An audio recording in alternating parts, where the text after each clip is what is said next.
نہ کوئی غم کرو نہ خوف، خوشیاں مناؤ جنت کی جس کا تم سے وعدہ کیا گیا تھا۔ اللہ کی ربوبیت پر اطمینان جب انسان کو ہو جاتا، میرا رب اللہ ہے، ربی اللہ، انسان کے لیے نہ کوئی کھٹکا، نہ کوئی خطرہ، نہ کوئی خوف، نہ کوئی حزن۔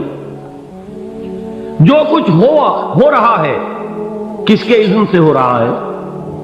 اللہ کے اذن سے۔ اللہ کے اذن کے بغیر پتا تک نہیں ہلتا۔ یہ کوئی اندھا بہرا مادہ نہیں ہے جس سے مجھے کوئی خوف ہو۔ اندھا بھینسا چلا آ رہا ہو اس سے تو ڈرنے کا ہر انسان کو ڈرنا چاہیے، نہ معلوم کس کو ٹکر مار دے۔ لیکن نہیں، اس کائنات کو چلانے والا ایک سمیع و بصیر خدا ہے، وہ جو میرا دوست ہے، میرا ولی ہے۔ اللہ ولی الذین آمنوا یخرجہم من الظلمات الی النور۔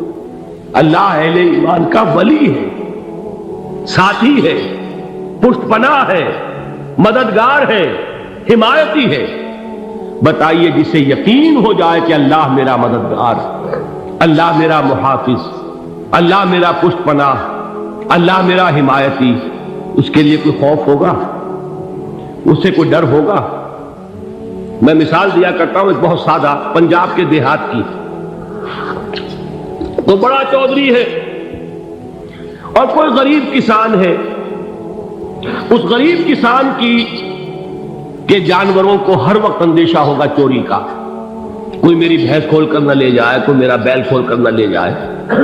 لیکن جس کے بارے میں یہ سب کو معلوم ہو کہ وہ جو بڑا چودھری ہے وہ اس کا دوست ہے، اس کی بچیا کو کوئی خوف ہوگا؟ اس کی بھینس پر کوئی ہاتھ ڈالے گا؟ اسے کوئی اندیشہ ہوگا؟ نہیں۔ کیوں؟ کہ وہ بڑا چودھری، بڑا اس کا یہاں کا سردار، جاگیردار، سب کو معلوم ہے وہ میرا دوست ہے، کوئی میرے خلاف اقدام نہیں کر سکتا۔ اس دنیا میں یہ چھوٹی سی بات اگر آپ کے دلی اطمینان اور سکون کا باعث بن سکتی ہے تو ذرا تصور کیجئے۔ میں لفظ تصور استعمال کروں گا صرف اس لیے کہ اس کا ہم جس کو کہتے ہیں ادراک اور شعور کر نہیں سکتے، اگر کے ساتھ کر سکتے۔ اگر یقین ہو کہ اللہ میرا مددگار اور یقین ہو کہ اللہ ہر آن میرے ساتھ ہے، پھر کوئی خوف؟ کس کا خوف؟ کوئی شے اللہ سے بالا تر ہے؟ کوئی قوت اس سے زیادہ طاقتور ہے؟ کوئی اس کے ارادے کو بدلنے والا ہے؟ کوئی اس کی مشیت کے آڑے آنے والا ہے؟ یہی بات ہے جو حضور نے فرمائی، یہ ایمان کا حاصل ہے لب لباب، کہ دیکھو اچھی طرح اس بات کو ذہن نشین کر لو، اگر تمام انسان مل کر تمہیں کوئی نقصان پہنچانا چاہے نہیں پہنچا سکتے، مگر جو کچھ اللہ نے لکھ دیا ہو، اور تمام انسان مل کر تمہیں کوئی نفع پہنچانا چاہے نہیں پہنچا سکتے، مگر وہ شے جو اللہ نے طے کر دی۔ آپ پھر میں کہوں گا ذرا تاریخ کیجئے، اسے فرض کیجئے، اسے سوچئے۔ اگر اس حدیث پر ہمارا دل ٹھکا ہوا ہو تو کسی سے ڈر ہوگا؟ یہ مجھے نقصان نہ پہنچا دے، یہ میری رپورٹ خراب نہ کر دے، یہ میری انکریمنٹ نہ رکوا دے، یہ میرا یہ نہ بگاڑ دے، یہ میرے یہ نقصان نہ پہنچا دے۔ اس کا ڈر، اس کا ڈر، اس کا خوف، اس کی خوشامد، اس کے لیے جا کر طرح طرح سے اپنی عزت نفس کو ذلیل کروانا اس کے سامنے، یہ سب کچھ کیوں کرتا ہے انسان؟ جب سمجھتا ہے کہ اس کے ہاتھ میں میرا کوئی نفع ہے، اس کے ہاتھ میں میرے لیے کوئی ضرر ہے، یہ مجھے کوئی غضب پہنچا سکتا ہے، یہ مجھے کوئی نقصان پہنچا سکتا ہے، یہ میرا کوئی کام بنا سکتا ہے، یہ میری کوئی ضرورت پوری کر سکتا ہے، اسی کا نام شرک ہے۔ جہاں آپ نے یہ سمجھا کہ غیر اللہ کے اندر کوئی طاقت موجود ہے، وہی شرک ہے۔ بتوں سے تجھ کو امید ہے، خدا سے نو امیدی، مجھے بتا تو صحیح اور کافری کیا ہے؟ شرک تو یہ ہے جس پر بھی تمہیں یہ خیال ہے، کلمہ ہے یہ کلمہ سوم، لا حول ولا قوت الا باللہ، ذرا اس پر دل کو کبھی اگر آپ تصور کریں، پھر فرض کریں، دل ٹھک جائے اس پر، کوئی طاقت نہیں۔ یہی بات تھی جو شیخ عبد القادر جیلانی رحمۃ اللہ علیہ نے اپنی وصیت میں اپنے بچے سے کہی۔ 11ویں دینے والے ہیں لیکن حضرت شیخ عبد القادر جیلانی کی وصیت اور تعلیمات کو کتنے لوگ ہیں کہ جانتے ہیں؟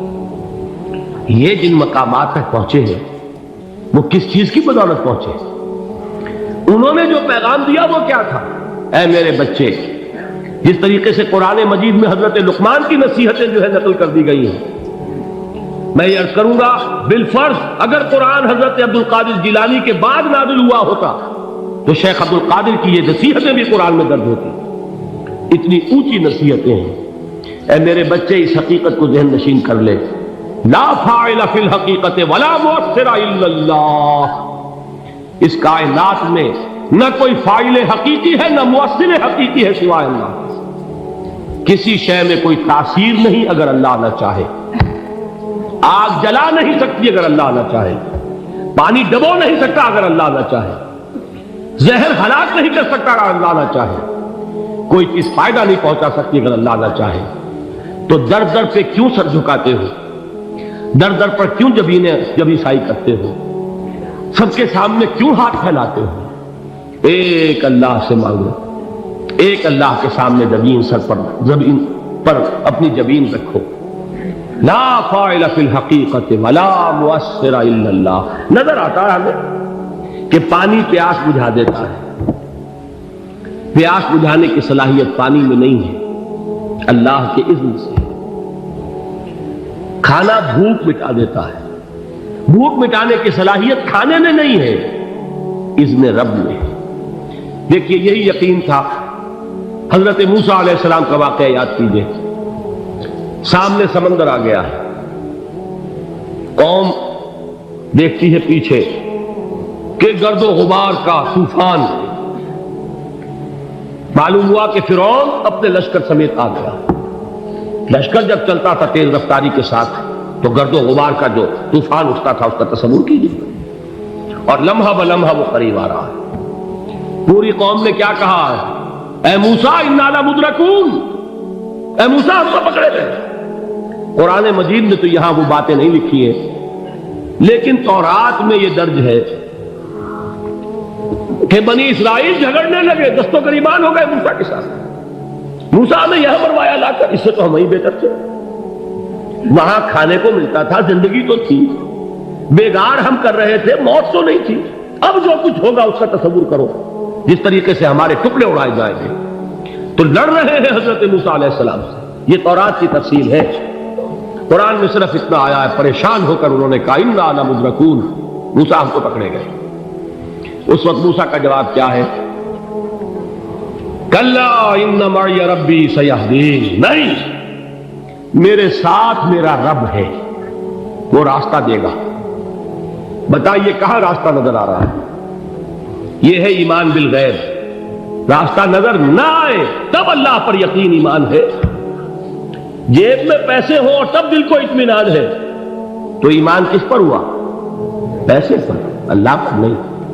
جب وسائل و ذرائع نہ ہو اور پھر یقین ہو کہ اللہ مسبب الاسباب ہے، وہ اسباب کا پابند نہیں ہے، وہ اسباب کا محتاج نہیں ہے، اسباب اس کے محتاج ہے۔ اگر یہ یقین ہے تو اللہ پر ایمان ہے، یہ نہیں ہے تو تمہارا ایمان اسباب پر ہے، وسائل پر ہے، ذرائع پر ہے، مادیات پر ہے، اللہ پر نہیں۔ اس وقت کہاں راستہ تھا؟ کوئی راستہ تھا؟ سمندر ہے اور ادھر سے لشکر آ گیا ہے۔ کلا ان معی ربی سیہدین۔ اب دیکھیے ایمان کہہ دینا آسان ہے، ہوا معکم اینما کنتم، جہاں کہیں بھی تم ہوتے ہو اللہ تمہارے ساتھ ہوتا ہے، لیکن اس کا یقین قائم ہو جائے تو زمین و آسمان کا فرق واقع ہو جائے۔ یہی بات ہوئی حضور کے ساتھ۔ غار ہے، چھپے ہوئے ہیں محمد رسول اللہ اور آپ کے وہ یار غار ابو بکر صدیق رضی اللہ تعالی عنہ۔ اقبال نے حضرت ابو بکر کی شان میں چند اشعار کہے صرف، لیکن واقعہ یہ ہے کہ بھاری بھاری نظموں پر اور قصیدوں پر بھاری ہے، طویل ترین نظمیں اور قصیدے ہوں ان پر بھاری ہے۔ ہمتیں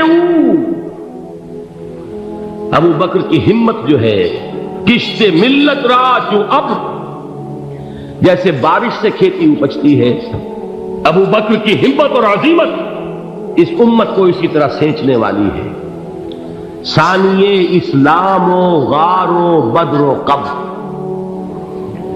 وہ دوسرے تھے اسلام میں، دوسرے پہلے کون تھے؟ انا اول المومنین، حضور فرماتے ہیں سب سے پہلا ایمان لانے والا میں، دوسرے ابو بکر۔ ویسے ہمارے ہاں یہ چلتا ہے اختلاف، حضرت علی پہلے ہیں کہ حضرت ابو بکر پہلے ہیں، لیکن اس میں بڑی خوبصورت تطبیق قائم کی ہے علماء نے، اور بہت صحیح ہے۔ چار کے بارے میں فیصلہ ہی مت کرو کہ کون پہلے، ان کی ایک عجیب تقسیم کر دی ہے۔ آزاد مردوں میں، بالغ مردوں میں سب سے پہلے ابو بکر، بچوں میں سب سے پہلے علی، خواتین میں سب سے پہلے خدیجہ، اور غلاموں میں سب سے پہلے زید بن حارثہ۔